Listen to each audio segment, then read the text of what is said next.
We acknowledged this sacred space earlier this morning, and after that beautiful song shared by all of us and the love that was shared in this room, I invite us just to take a deep breath and find a comfortable position in your chair, supported, relaxed, yet alert, and breathing easily and naturally.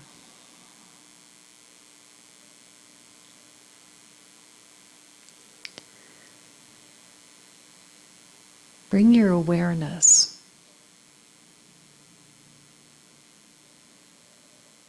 to your heart space and breathe into it.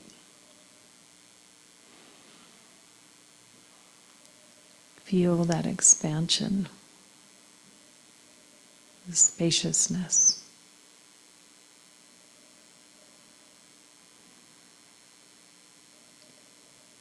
For this is the opening, the portal. Each one of us is an expression of the One. And our purpose here is to express that love out into the world.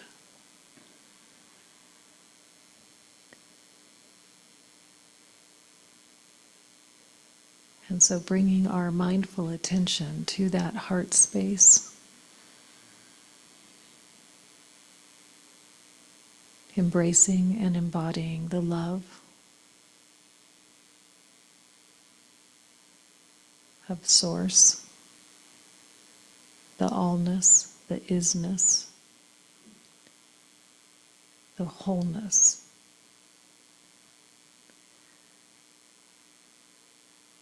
So for just a moment,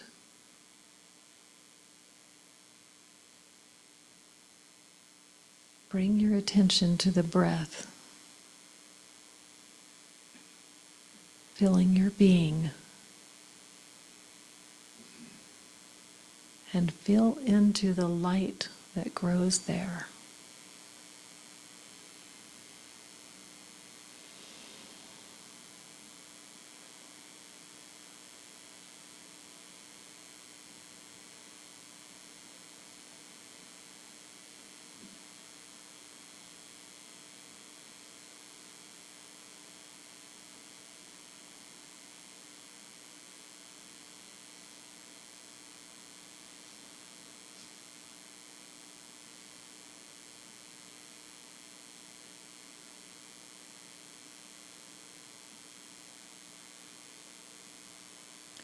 Remembering that the pure light of being is the truth of who and what I am.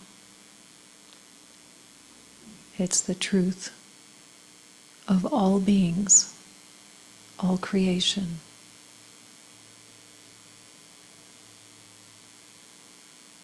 And so I give thanks for this knowing, for the wisdom to remember this truth. I give thanks. I allow it to be, and so it is.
I will be gentle with myself. I will be gentle with myself. And I will hold myself like a newborn baby child. I will be gentle with myself. Gentle with myself. I will hold myself like a newborn baby child. I will be tender with my heart. I will be tender with my heart. And I will hold my heart like a newborn baby child. I will be tender with my heart. I will be tender with my heart. And I will hold my heart like a newborn baby child.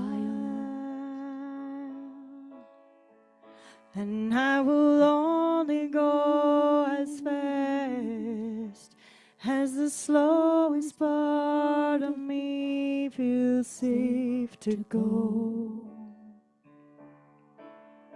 And I will only go as fast as the slowest part of me feels safe to go.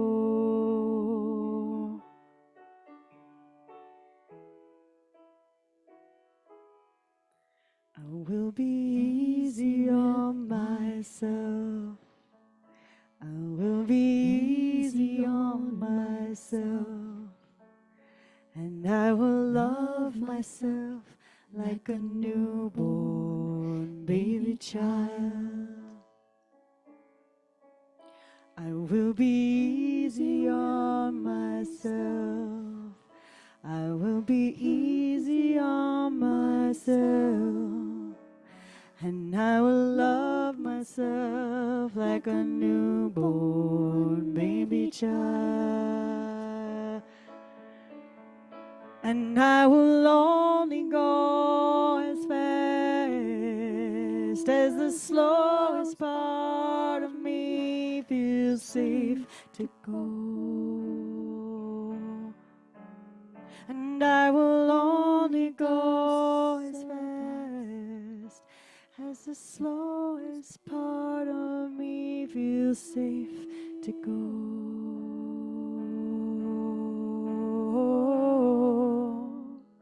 Now I know I will be gentle with myself. I will be gentle with myself. And I will hold myself like a newborn baby child. I will be gentle with myself. I will be gentle with myself. And I will hold myself like a newborn baby child. And I will rock myself like a newborn baby child. And I will hold myself like a newborn baby child. I will hold myself like a newborn baby child.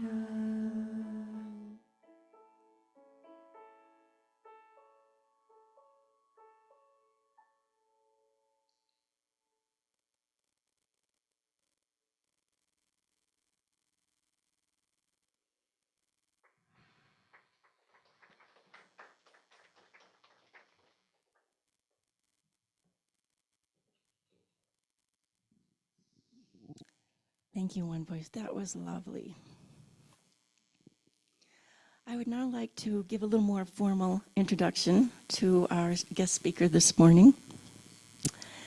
Brenda used to live up here in South Lake Tahoe and still has friends here, so it's delightful to invite her back home. Brenda has been a practitioner with the Centers for Spiritual Living for 16 years, 18 years now, I think you said. She teaches, speaks, and serves on the Board of Trustees at that institution in Tahoe, Truckee. She and her husband are business owners and now live in Carson City. Brenda loves to hike with her husky, ride her e-bike, and spend time in her sewing room. So, Brenda, I welcome you up to the platform. Thank you, Carol. It is wonderful to be home, back, the home of my heart. I'm going to put this in here. Okay. Good morning.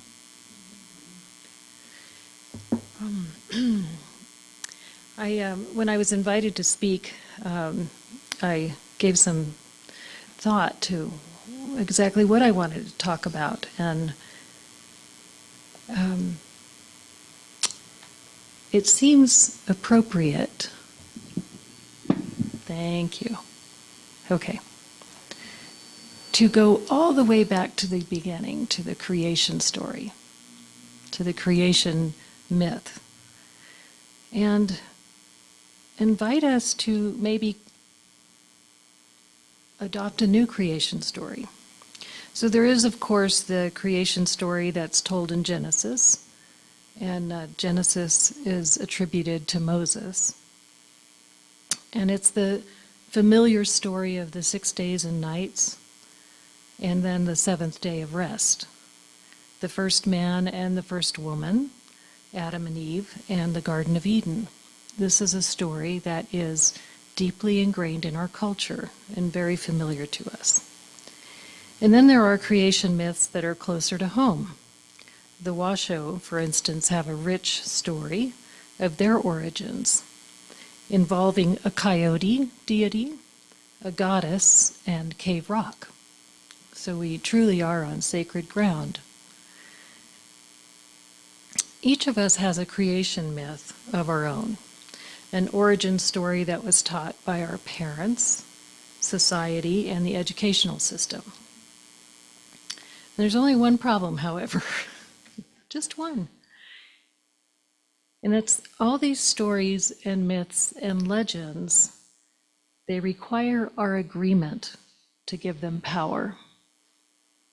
So I don't know about you, but the creation story that I grew up learning about in church has very little power in my life. It has very little practical application. And so I'm pretty sure I'm not alone in that. And so the invitation is to create our own new story and release the ones that don't really serve us. We can certainly honor all of those stories and myths and that which has been handed down through the eons. We can certainly honor that as part of our growth and development. But each of us is truly not just invited, but also impelled to, am I not speaking? Okay, all right. You can just speak right. Okay, how's that? That's okay. Oh, all right. Is that that's better? Okay, all right. Okay, where was I? Oh, a new story. A new story. So each of us is, along in living our life, all of us come to a point where we're ready to tell a new story. And I know that's true for everyone here because you are here. So one day, in a holy instant, we catch a glimpse, we receive a thought, we become aware of a greater reality. So at this point, the part of me that would love to hear your story. What was your glimpse? What was your peak experience that led you to that place that you knew that there was something more beyond just the appearances? And so just know that whatever your story is, someday you will share that, but you know it for yourself. So if I open my heart and my mind and I step forward on the path, the truth of my being, my oneness with Source, will change my life as it has. So I'll just tell you a little bit about that glimpse of the greater reality. For me, it didn't happen until I was brought to a place of absolute surrender, when I realized in a moment that I had no joy in my life. There was nothing that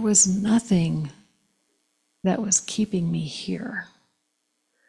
And so I know that the rest of you are not such hard cases and probably got those glimpses and those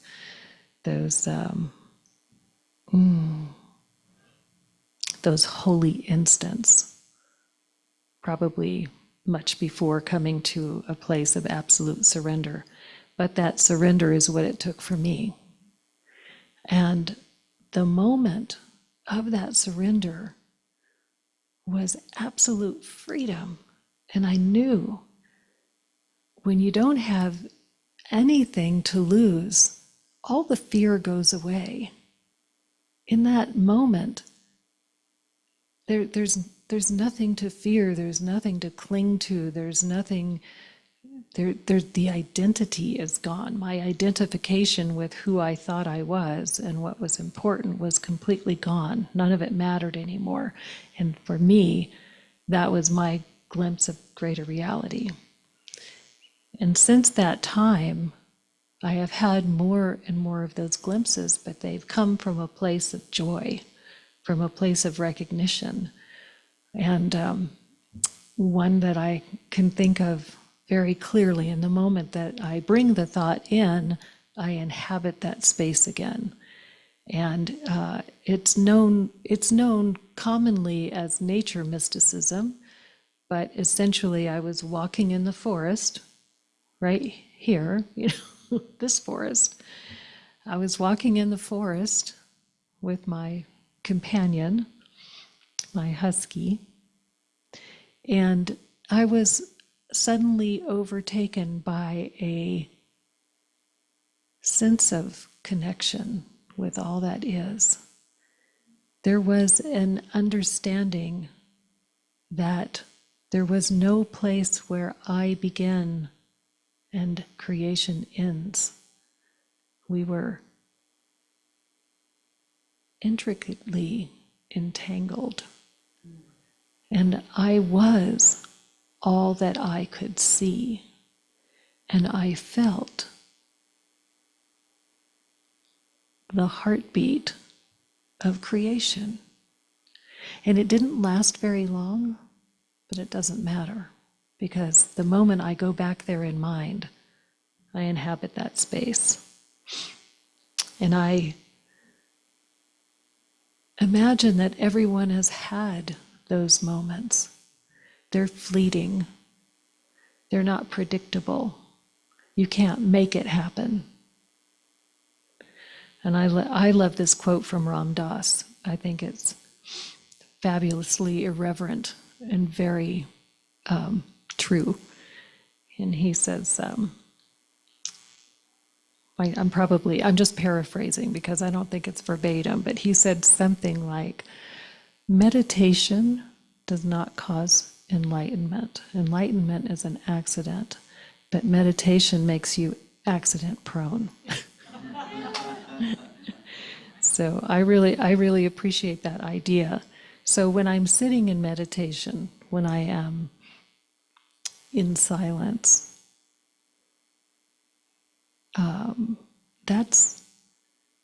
that's not where, I mean, it is an extraordinary practice for being at peace. But that mystic moment, that holy instant, that comes out of the blue. And yes, meditation makes me accident prone because it teaches me to pay attention, to be present, to be fully here in this moment, right now, like I am with you today. And so I get to write a new creation story. I honor all the stories of our ancestors and the lovely stories that tell about our history. I honor those. But for my own life, I'll write a new one. I'll write one that dissolves the illusion of separation. Creation leaves not the Creator.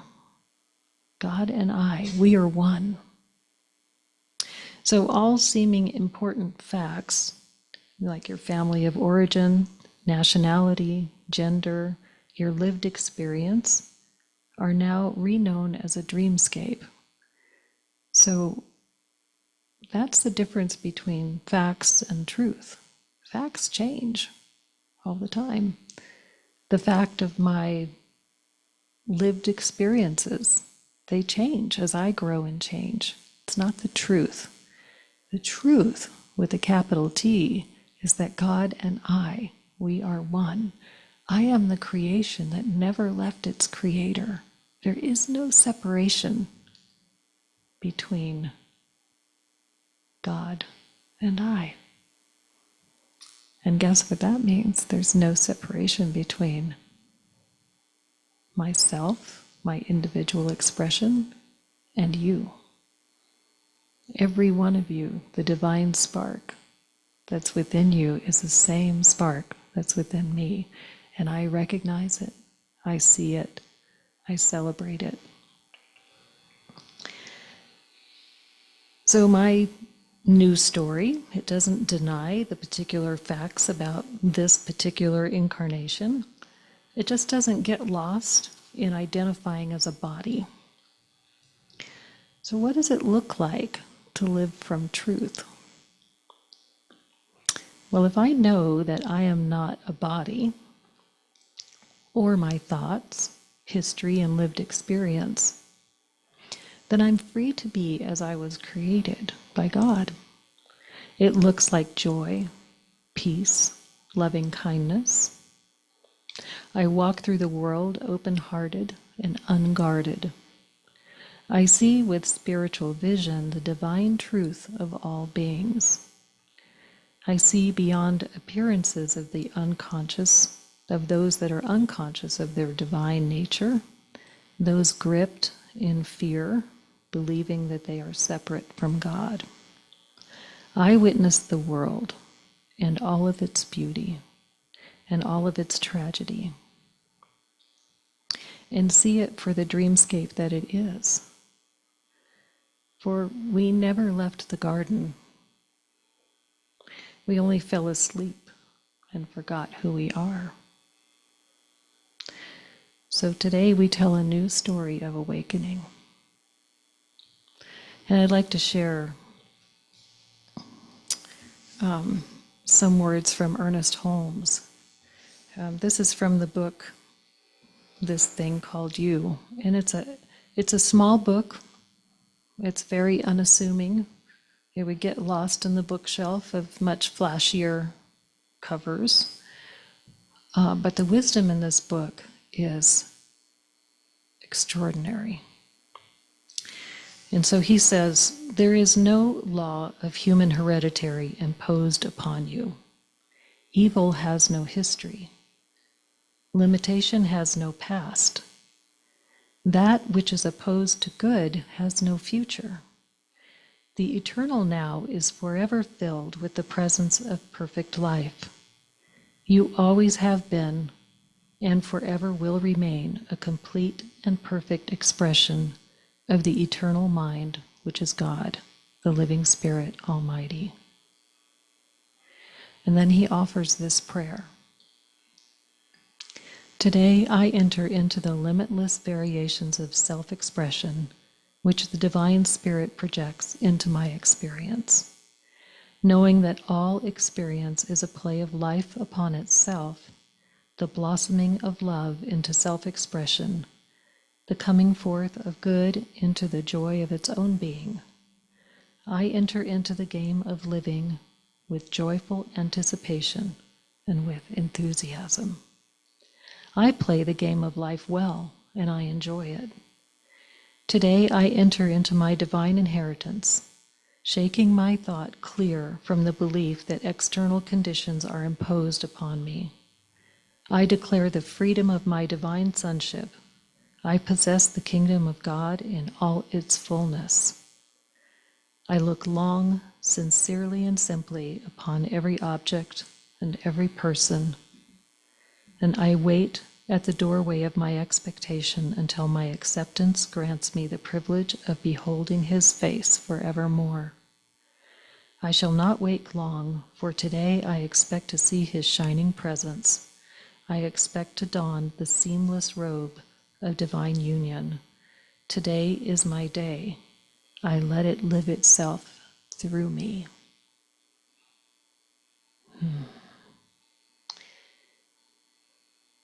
It's powerful and it's freeing to recognize that what is true of who I am, and what is true of who you are,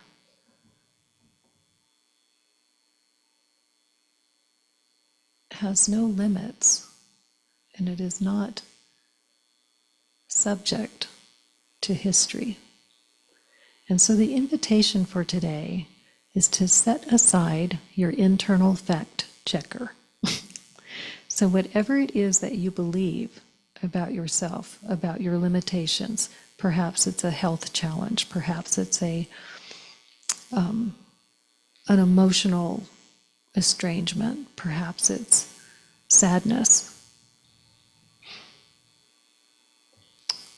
All of those things may be facts about your lived experience in this moment, but it's not the truth of who you are. And so, going all the way back to the moment of creation, to the holy instant, God and I, we are one. And the truth of my life is that I am here to love. I am here to be a place for love to express into the world and joy. So if you will, join with me in prayer to breathe in and remember the truth that there is only one source, one love, one intelligence,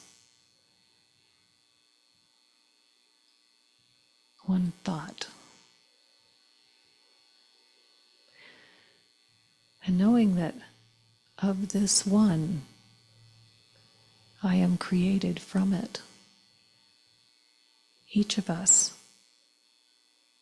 are created from this divine wholeness. And so accepting that truth and letting it live in my being,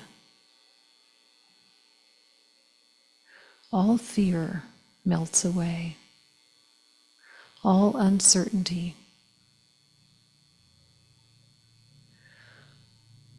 all illusion,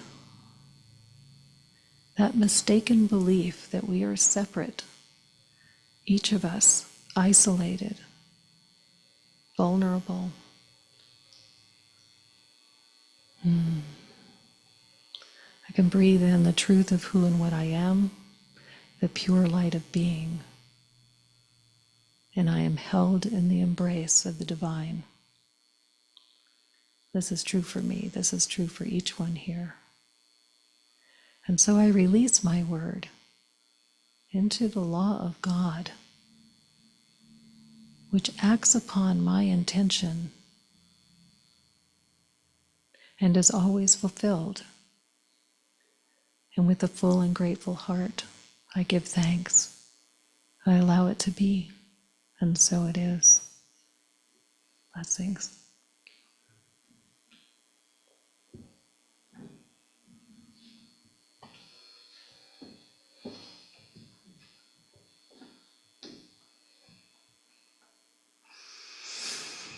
Yes, we are all one, in unity.